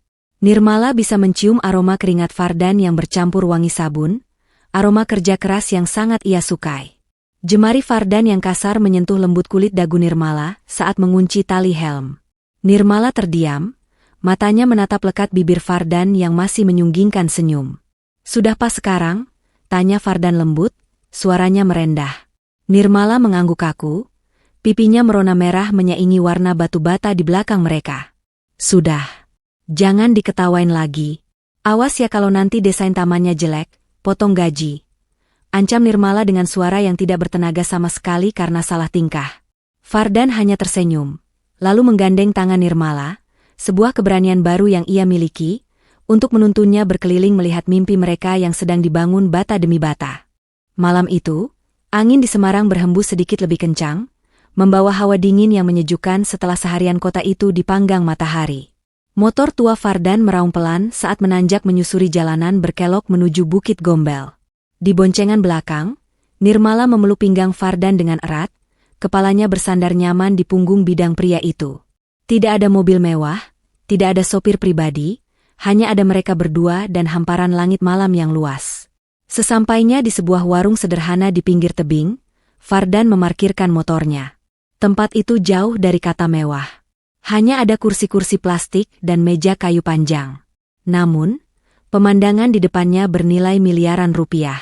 Jutaan lampu kota Semarang terhampar di bawah sana, berkelap-kelip seperti lautan bintang yang jatuh ke bumi. Fardan sengaja memilih tempat ini karena ia ingin merayakan gaji pertamanya sebagai arsitek dengan cara yang paling ia mengerti, kesederhanaan. Maaf ya, cuma bisa ajak makan jagung bakar di sini. Belum bisa ajak makan steak mahal seperti teman-teman bisnis kamu, ucap Fardan sambil menyodorkan satu jagung bakar manis yang masih mengepul hangat. Nirmala menerima jagung itu sambil tersenyum lebar. Matanya memantulkan cahaya lampu kota. Kamu salah, Fardan. Steak mahal itu rasanya biasa saja, membosankan. Tapi makan jagung bakar di atas bukit sama kamu, rasanya jauh lebih enak. Lagi pula, pemandangannya indah sekali. Fardan menatap wajah Nirmala dari samping. Cahaya remang-remang membuat wanita itu terlihat semakin cantik dan terjangkau. Keberanian Fardan yang sudah ia kumpulkan sejak dari bawah bukit, kini mendesak ingin keluar. Jantungnya berdegup kencang, lebih kencang dari suara knalpot motor yang bising tadi. Telinganya mulai memerah lagi, tanda kegugupannya memuncak. Nirmala, panggil Fardan pelan. Nirmala menoleh, ya, Mas Arsitek. Fardan menarik napas panjang, lalu menghembuskannya perlahan. Aku tahu aku belum punya banyak hal. Rumahku masih kosan sempit, motorku sering mogok, dan aku baru mulai meniti karir. Tapi, kalau kamu tidak keberatan menunggu, aku ingin membangun semuanya bersamamu. Bukan sebagai bos dan bawahan, tapi sebagai pasangan. Suasana mendadak hening. Hanya suara jangkrik dan angin yang terdengar. Fardan menunduk, takut melihat reaksi Nirmala. Ia meremas jemarinya sendiri, takut ditolak. Namun, sebuah tangan halus menyentuh punggung tangan Fardan yang kasar. Nirmala tersenyum lembut, matanya berkaca-kaca. Kamu tahu, Fardan, aku sudah punya segalanya. Uang, jabatan, gedung tinggi. Tapi semua itu rasanya sepi. Yang aku butuhkan bukan pria yang memberiku kemewahan, tapi pria yang bisa membuatku merasa pulang. Dan orang itu kamu. Nirmala mengangguk mantap. Jadi jawaban saya iya, saya mau jadi pacar arsitek pemula yang telinganya suka merah ini. Fardan mengangkat wajahnya, senyumnya merekah lebar hingga matanya menyipit. Rasa lega yang luar biasa membanjiri dadanya. Di bawah saksi jutaan lampu kota Semarang dan bintang-bintang di langit gombal, dua hati yang berasal dari dunia berbeda itu, akhirnya menyatu dalam ikatan yang sederhana namun kuat. Malam itu menjadi malam paling indah bagi mereka, sebuah awal baru di mana perbedaan kasta lebur oleh hangatnya cinta yang tulus. Senin pagi kembali menyapa kesibukan di Wijaya Tower. Bagi karyawan lain, hari itu hanyalah awal minggu yang biasa dengan tumpukan berkas dan target bulanan. Namun, bagi Fardan dan Nirmala, hari ini adalah tantangan baru. Mereka harus kembali memasang topeng profesionalisme, menyembunyikan getaran cinta yang baru saja mekar di Bukit Gombel semalam. Fardan kini menempati meja kerja barunya di divisi arsitektur lantai 10, terpisah 5 lantai dari ruang kerja Nirmala. Jarak itu terasa menyiksa bagi dua hati yang sedang dimabuk asmara. Pukul 10 pagi, keheningan di ruang divisi arsitektur pecah oleh suara telepon di meja Fardan. Rekan-rekan seniornya menoleh saat Fardan mengangkat gagang telepon dengan sopan. "Halo, divisi arsitektur," Fardan berbicara, ucapnya formal. Suara di seberang sana terdengar tegas dan berwibawa, suara khas CEO yang ditakuti banyak orang. "Pak Fardan, tolong segera menghadap ke ruangan saya di lantai 15. Ada detail konstruksi yang perlu saya revisi sekarang juga. Jangan terlambat." Fardan menelan ludah, jantungnya berdegup kencang. Ia segera merapikan kemejanya, menyambar buku catatan, dan bergegas menuju lift. Rekan-rekannya menatap dengan pandangan kasihan, mengira arsitek baru itu akan kena marah sang bos besar. Namun, begitu pintu ruangan CEO tertutup rapat di belakang punggung Fardan, suasana berubah 180 derajat. Di kursi kebesarannya, Nirmala tidak sedang memegang pulpen merah untuk merevisi gambar. Ia justru sedang memegang sebuah botol tumbler minumannya dengan wajah memelas yang sangat menggemaskan. Wibawa sang CEO luntur seketika. "Mas, bukain dong." Tutupnya keras banget, tanganku sampai merah. Rengek Nirmala manja sambil menyodorkan botol itu. Fardan yang tadinya sudah siap mental untuk debat konstruksi, langsung terkekeh pelan sambil menggeleng-gelengkan kepala. "Ya ampun, Bu Bos. Jadi saya dipanggil, urgent, lewat jalur resmi kantor cuma buat jadi pembuka botol?" "Bukan cuma itu," sanggah Nirmala sambil memajukan bibirnya sedikit. "Aku juga kangen. Sudah 2 jam kita nggak ketemu sejak kamu masuk lift karyawan tadi pagi." Fardan tersenyum gemas. Dengan mudah ia memutar tutup botol itu hingga terbuka, lalu meletakkannya kembali di meja. Ia memberanikan diri mencubit pelan pipi Nirmala, sebuah tindakan yang bisa membuatnya dipecat jika dilakukan seminggu yang lalu. "Dasar manja. Ingat ya, di luar sana kita harus jaga rahasia. Nanti kalau ketahuan, bisa heboh satu gedung." Permainan, kucing-kucingan, ini berlanjut hingga sore hari. Saat jam pulang kantor, mereka berpapasan di lobi depan lift. Ada Pak Asep dan beberapa staf lain di sana. Nirmala dan Fardan berdiri berdampingan, menatap lurus ke depan seolah tidak saling kenal dekat. Namun, di balik tas kerja yang mereka tenteng, jari kelingking Fardan diam-diam menyentuh kelingking Nirmala sekilas. Hanya 1 detik sentuhan, tapi cukup membuat telinga Fardan memerah dan Nirmala menahan senyum mati-matian. Pak Asep yang berdiri tak jauh dari mereka, melihat gelagat aneh itu.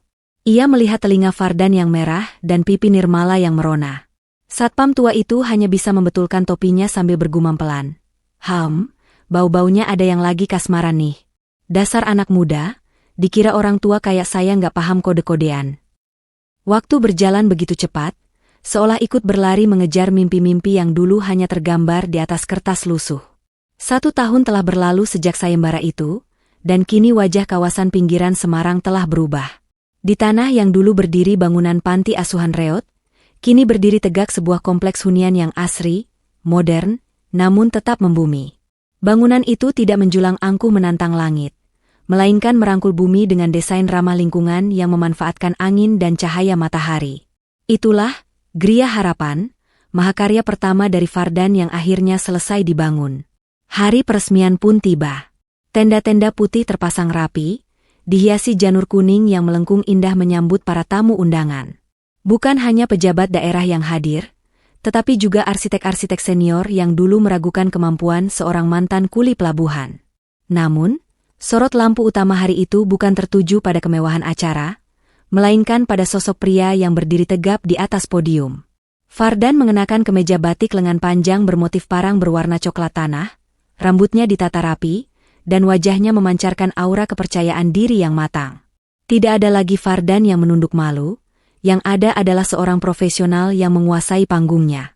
Di barisan kursi paling depan, duduklah Nirmala.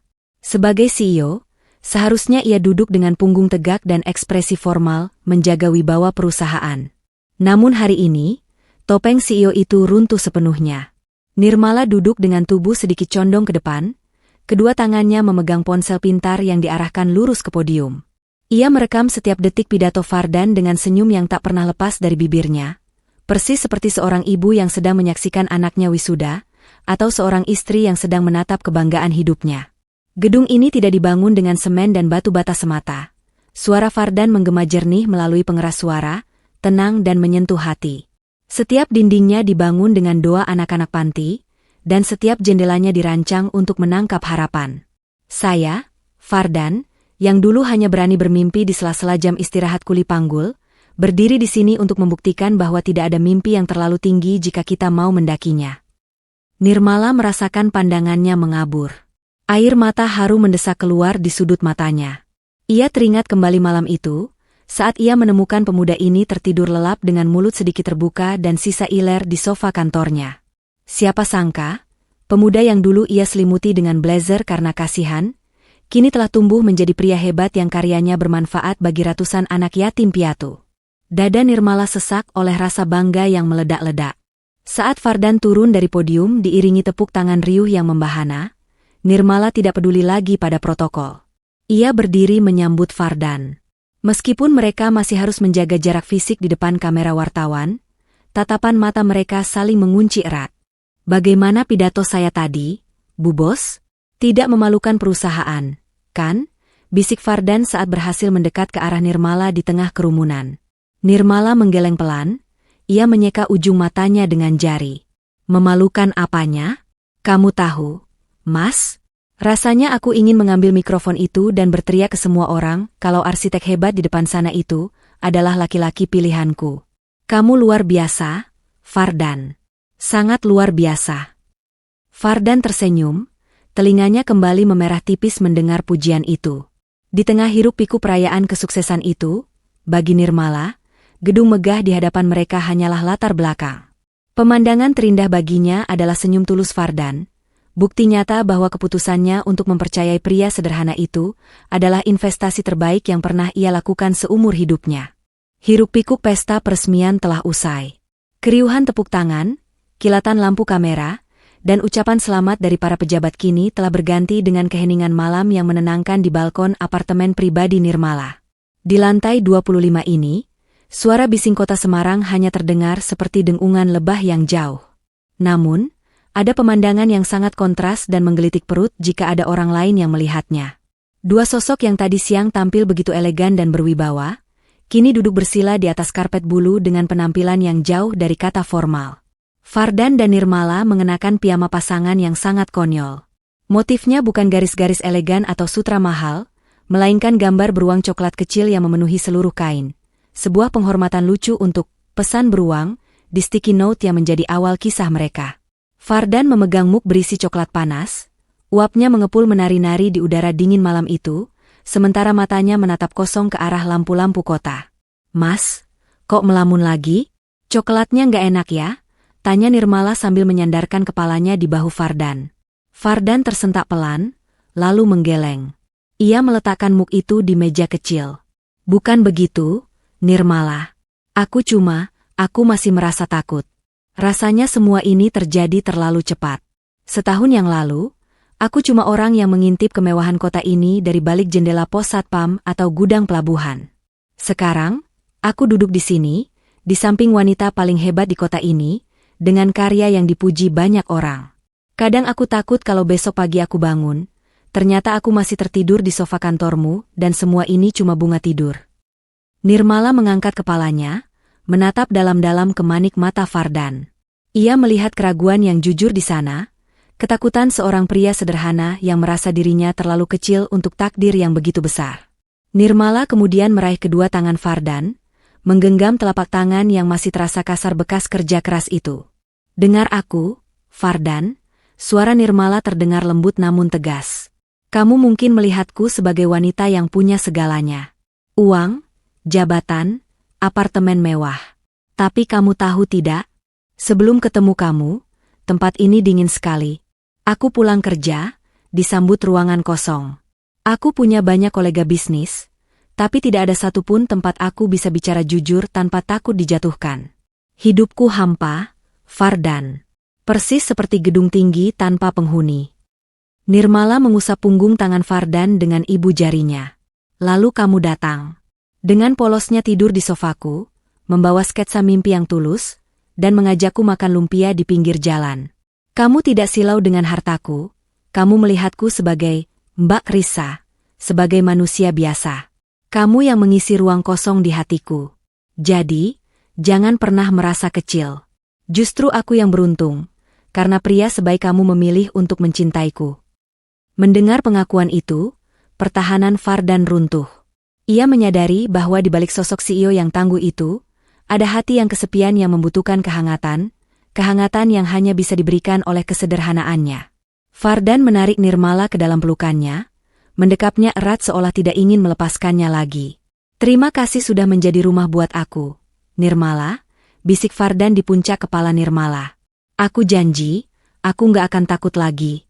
Aku akan terus berusaha memantaskan diri buat kamu." Di bawah sinar bulan yang temaram, sepasang kekasih dengan piyama beruang itu saling berbagi kehangatan, mengikat janji dalam hati bahwa tidak peduli seberapa tinggi gedung yang mereka bangun atau seberapa banyak uang yang mereka miliki, cinta mereka akan tetap sederhana dan tulus seperti pertemuan pertama mereka. Matahari sore di kawasan kota lama Semarang memancarkan cahaya keemasan yang hangat, menerobos celah-celah dedaunan pohon angsana di Taman Sri Gunting. Di salah satu bangku taman yang menghadap ke gereja Blenduk yang ikonik, Fardan dan Nirmala duduk menikmati waktu santai mereka. Namun, Fardan tampak tidak bisa diam. Kakinya terus mengetuk-ngetuk tanah, dan tangannya erat memeluk sebuah kotak kardus besar yang diletakkan di pangkuannya. Kotak itu polos, tanpa pita atau hiasan mewah. "Mas, itu kotak apa sih? Dari tadi dipeluk terus seperti harta karun. Kue ulang tahun? Tapi kan aku tidak sedang ulang tahun," tanya Nirmala dengan rasa penasaran yang sudah tidak bisa dibendung lagi. Ia mencoba mengintip, tapi Fardan menjauhkannya sedikit. Fardan menarik napas dalam-dalam, mencoba menenangkan detak jantungnya yang berpacu secepat kereta api. "Ini bukan kue, Nirmala. Ini proyek masa depan." Dengan tangan yang sedikit gemetar, Fardan membuka tutup kotak tersebut. Mata Nirmala membelalak takjub. Di dalamnya bukan berisi barang mewah, melainkan sebuah maket atau miniatur rumah yang sangat detail dan indah. Itu adalah desain rumah 2 lantai bergaya tropis modern, lengkap dengan taman kecil yang asri, jendela-jendela besar, dan bahkan ada miniatur ayunan kayu di teras belakangnya. Fardan membuatnya dengan tangannya sendiri, memotong setiap bagian kayu balsa dan mengecatnya dengan penuh ketelitian selama berminggu-minggu. "Mas, ini indah sekali. Ini desain untuk klien baru kamu?" tanya Nirmala sambil menyentuh atap mungil rumah itu dengan ujung jarinya. Fardan menggeleng pelan, matanya menatap lekat wajah Nirmala. "Bukan untuk klien. Ini desain rumah kita, Nirmala. Aku ingat kamu pernah bilang ingin punya rumah yang banyak jendelanya supaya terang, dan halaman belakang yang luas buat tempat main kucing-kucing kita nanti. Aku tuangkan semua impian kamu di sini." Nirmala terdiam, matanya mulai berkaca-kaca. Namun kejutan itu belum selesai. Fardan menunjuk ke bagian tengah taman miniatur tersebut. "Coba lihat lebih dekat di bagian tamannya. Ada sesuatu yang kurang di situ." Nirmala mendekatkan wajahnya ke maket itu. Di tengah rumput buatan yang hijau, terselip sebuah benda kecil yang berkilau tertimpa sinar matahari sore. Itu adalah sebuah cincin emas putih dengan desain sederhana namun elegan. Jantung Nirmala seolah berhenti berdetak sesaat. Ia menatap Fardan dengan mulut sedikit terbuka, tidak percaya dengan apa yang ia lihat. Fardan perlahan mengambil cincin itu dari dalam maket, lalu turun dari bangku taman dan berlutut dengan satu kaki di hadapan Nirmala. Orang-orang yang lalu lalang di sekitar Taman Sri Gunting mulai berhenti dan memperhatikan mereka. Namun bagi Vardan, dunia saat itu hanya milik mereka berdua. "Nirmala," ucap Vardan dengan suara bergetar namun penuh keyakinan. "Aku mungkin belum bisa membelikan rumah mewah yang asli sekarang juga. Tapi aku berjanji, aku akan bekerja keras untuk mewujudkan maket ini menjadi kenyataan, bata demi bata. Aku sudah belajar cara merancang bangunan kokoh yang tahan gempa. Tapi sekarang, aku ingin kamu mengajariku cara membangun rumah tangga yang kokoh dan tahan badai kehidupan. Maukah kamu menikah denganku?" Air mata Nirmala tumpah seketika. Ia tidak peduli dengan riasan wajahnya yang luntur atau tatapan orang-orang. Ia mengangguk cepat berkali-kali. "Mau, Mas. Aku mau. Kita bangun sama-sama ya." Vardan tersenyum lega, lalu menyematkan cincin itu di jari manis Nirmala. Ukurannya pas sekali. Mereka berpelukan erat di tengah sorakan tepuk tangan para pengunjung taman. Di dalam kotak kardus itu, miniatur rumah impian mereka menjadi saksi bisu dari sebuah janji suci yang baru saja terucap, sebuah janji untuk saling membahagiakan selamanya. Hari bahagia yang dinanti-nantikan itu akhirnya tiba, mengubah sebuah taman asri di pinggiran kota Semarang menjadi saksi penyatuan dua dunia yang berbeda. Konsep pernikahan mereka sangat unik, jauh dari kesan kaku pesta pernikahan kaum elit pada umumnya. Tidak ada ballroom hotel yang dingin atau aturan pakaian yang ketat. Di bawah naungan pepohonan rindang yang dihiasi lampion-lampion kertas berwarna putih, Vardan dan Nirmala menggelar pesta kebun yang hangat dan terbuka. Pemandangan para tamu undangan sungguh menyejukkan hati. Di satu sisi, terlihat rekan-rekan bisnis Nirmala yang mengenakan setelan jas mahal dan gaun perancang ternama, duduk satu meja dengan Bu Ratna dan pengurus panti asuhan yang mengenakan batik sederhana. Anak-anak panti berlarian riang dengan baju baru yang dijahitkan khusus oleh Vardan. Tawa renyah mereka beradu dengan denting gelas para investor properti. Tidak ada sekat, tidak ada kasta. Semua lebur dalam kebahagiaan yang sama. Nirmala tampil begitu memukau dengan gaun pengantin berwarna putih gading yang potongannya sederhana namun elegan, dengan ekor gaun yang menjuntai panjang menyapu rumput.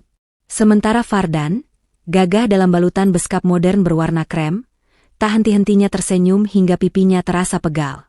Namun, di balik kesempurnaan itu, terjadi sebuah insiden kecil yang justru menjadi pemanis acara. Saat mereka hendak berjalan menuju pelaminan untuk sesi foto bersama, Vardan yang terlalu gugup dan bersemangat, tanpa sengaja menginjak ujung gaun panjang Nirmala dengan sepatu pantofelnya. Kain itu tertarik kencang, membuat keseimbangan Nirmala goyah. Tubuh Nirmala terhuyung ke depan, nyaris saja wajah cantiknya mencium rumput taman. Para tamu undangan menahan napas, beberapa bahkan sudah memeki kaget. Namun, dengan refleks yang luar biasa sigap, mungkin hasil dari kerjanya mengangkat barang berat di pelabuhan dulu, Vardan langsung menyambar pinggang Nirmala. Ia menahan tubuh istrinya itu dalam dekapan yang kokoh, persis seperti adegan dansa dalam film romantis, hanya saja wajah Vardan pucat pasi karena panik. "Kamu tidak apa-apa, sayang?" bisik Vardan dengan suara gemetar, matanya membulat khawatir.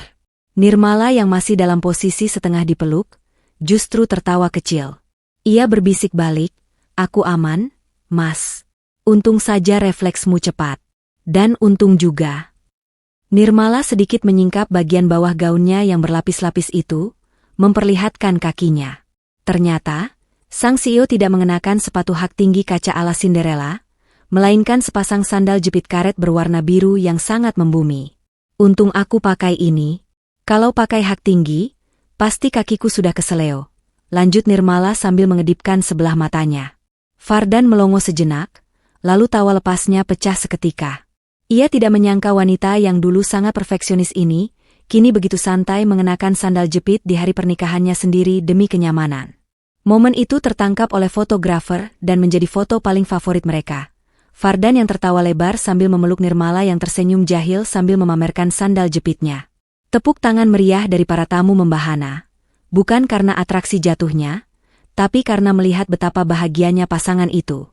Di hari itu, Vardan dan Nirmala membuktikan bahwa pernikahan impian bukan tentang kemewahan, melainkan tentang menemukan seseorang yang siap menangkapmu saat kamu terjatuh, dan yang bisa diajak tertawa bersama dalam situasi paling konyol sekalipun. Jika dalam film-film romantis malam pertama selalu digambarkan dengan cahaya lilin remang-remang dan suasana yang penuh gairah, kenyataan yang dihadapi Vardan dan Nirmala justru jauh berbeda. Setelah menyalami ribuan tamu dan berdiri berjam-jam dengan senyum yang dipaksakan di akhir acara, energi mereka benar-benar terkuras habis. Begitu pintu rumah baru mereka tertutup rapat, memisahkan mereka dari dunia luar, yang tersisa hanyalah dua tubuh yang rasanya ingin rontok. Niat hati ingin melepas rindu dalam suasana romantis, namun gravitasi bumi terasa 10 kali lebih kuat. Vardan yang baru saja melepas jas beskapnya, berniat duduk sebentar di karpet bulu ruang tengah untuk meluruskan kaki. Nirmala pun ikut duduk di sampingnya, menyandarkan kepala yang masih berat oleh sanggul dan hiasan melati ke bahu suaminya. Tanpa ada sepatah kata pun, keheningan nyaman itu berubah menjadi dengkuran halus. Malam itu, sepasang pengantin baru ini justru tertidur pulas di lantai ruang tamu, masih mengenakan pakaian pengantin lengkap, dengan riasan wajah Nirmala yang sedikit luntur menempel di kemeja putih Vardan. Cahaya matahari pagi yang menerobos masuk melalui ventilasi dapur menjadi alarm alami bagi Vardan. Ia terbangun dengan badan yang sedikit pegal, namun saat melihat wajah damai Nirmala yang tertidur di sampingnya, rasa sakit itu hilang seketika. Sebuah ide romantis muncul di benaknya. Ia ingin menyiapkan sarapan spesial sebagai kejutan pertama bagi istrinya. Dengan langkah mengendap-endap seperti pencuri agar tidak membangunkan sang putri tidur, Vardan menuju dapur. Ia berniat membuat nasi goreng spesial dengan telur mata sapi setengah matang, menu andalannya saat masih di kosan. Namun, mungkin karena terlalu bersemangat atau karena ia belum terbiasa dengan kompor canggih di rumah baru itu, konsentrasinya buyar. Saat sedang memotong bawang, pikirannya melayang membayangkan senyum Nirmala nanti. Tanpa ia sadari, api kompor terlalu besar. Bau menyengat dari sesuatu yang hangus mulai memenuhi ruangan. Nirmala terbangun bukan karena ciuman manis, melainkan karena hidungnya mencium aroma asap. Dengan panik dan mata yang masih setengah terpejam, ia berlari ke dapur. "Mas, ada kebakaran apa?" seru Nirmala. Pemandangan di depannya membuatnya terpaku. Vardan berdiri memegang spatula dengan wajah penuh rasa bersalah. Sementara di wajan terlihat nasi goreng yang warnanya lebih mirip aspal jalanan daripada makanan, lengkap dengan telur yang pinggirannya hitam legam. "Maaf, sayang," ucap Vardan sambil menggaruk kepalanya yang tidak gatal. Niatnya mau bikin sarapan romantis ala hotel bintang 5, tapi malah jadi menu ala arang. Nirmala tidak marah. Ia justru tertawa lepas hingga memegangi perutnya. Ia berjalan mendekat, mengambil sendok, dan tanpa ragu mencicipi bagian nasi yang tidak terlalu hitam. Rasanya unik. Pahit-pahit sedikit, tapi karena yang masak suamiku yang paling ganteng, rasanya jadi manis. Pagi itu, mereka duduk berdua di meja makan, menyantap nasi goreng gosong itu dengan lahap. Di sela-sela suapan, mereka saling menertawakan wajah bantal masing-masing dan sisa makeup yang berantakan. Itu adalah sarapan terburuk yang pernah Nirmala makan, tapi sekaligus sarapan paling membahagiakan dalam hidupnya. Karena di sana, di balik rasa hangus itu, ada rasa cinta yang tulus dan usaha untuk saling membahagiakan yang tak ternilai harganya. 5 tahun telah berlalu, dan waktu seolah menjadi seniman yang melukis kehidupan Vardan dan Nirmala dengan warna-warna yang semakin cerah. Rumah impian yang dulu hanya berupa potongan kayu balsa dalam kota kardus, kini telah berdiri nyata di atas sebuah lahan asri di daerah Bukit Semarang. Sesuai janji Vardan, rumah itu memiliki jendela-jendela besar yang membiarkan cahaya matahari pagi masuk menyapa setiap sudut ruangan, menciptakan suasana hangat yang selalu dirindukan Nirmala sepulang kerja. Pagi itu, aroma kopi Arabica yang baru digiling memenuhi dapur. Vardan, yang kini telah dikenal sebagai salah satu arsitek paling berpengaruh di Jawa Tengah dengan firma arsitekturnya sendiri, sedang sibuk dengan ritual paginya, menyeduh kopi. Meski sudah memiliki asisten rumah tangga, ia bersikeras bahwa kopi untuk istrinya haruslah racikan tangannya sendiri. Di sisi lain meja, Nirmala sedang mengoleskan selai stroberi di atas roti bakar. Wibawa dingin sang CEO Wijaya Properti seolah menguap saat ia berada di rumah, digantikan oleh tawarnya seorang istri dan ibu yang bahagia. "Mas, ingat tidak? Dulu kamu pernah bilang kalau kopi buatanmu itu rahasianya ada di adukan yang penuh cinta." Goda Nirmala sambil menerima cangkir keramik dari tangan suaminya. Vardan tersenyum, gurat kedewasaan di wajahnya membuatnya semakin terlihat karismatik. Dan terbuktikan? Buktinya Bu Bos yang galak itu sekarang jadi tidak bisa memulai hari tanpa kopi buatan mantan obenya. Mereka berdua berjalan menuju teras belakang, duduk berdampingan di kursi kayu jati sambil memandang panorama kota Semarang di kejauhan. Dari ketinggian itu, Simpang 5 terlihat kecil, dan gedung Wijaya Tower tampak berkilauan ditimpa sinar matahari. Kadang aku masih merinding kalau melihat ke sana, ucap Fardan pelan, matanya menerawang ke arah gedung pencakar langit itu.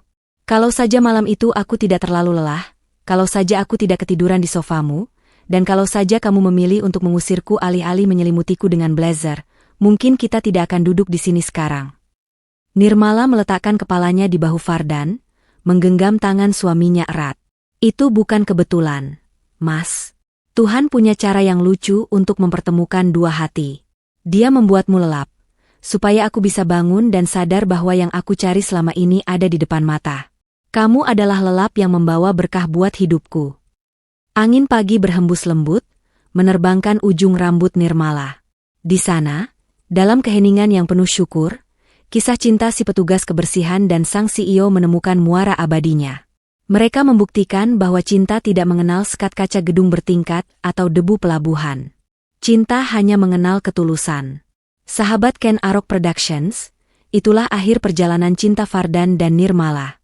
Sebuah kisah yang mengajarkan kita bahwa jodoh, rezeki, dan impian akan datang di waktu yang tepat bagi mereka yang mau berusaha dan tetap berhati tulus. Jangan pernah meremehkan siapapun.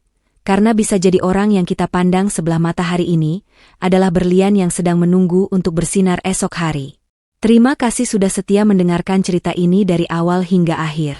Jangan lupa untuk subscribe, like, dan bagikan video ini agar semakin banyak orang yang terinspirasi. Tuliskan juga di kolom komentar, pelajaran apa yang kalian dapatkan dari kisah Fardan dan Nirmala.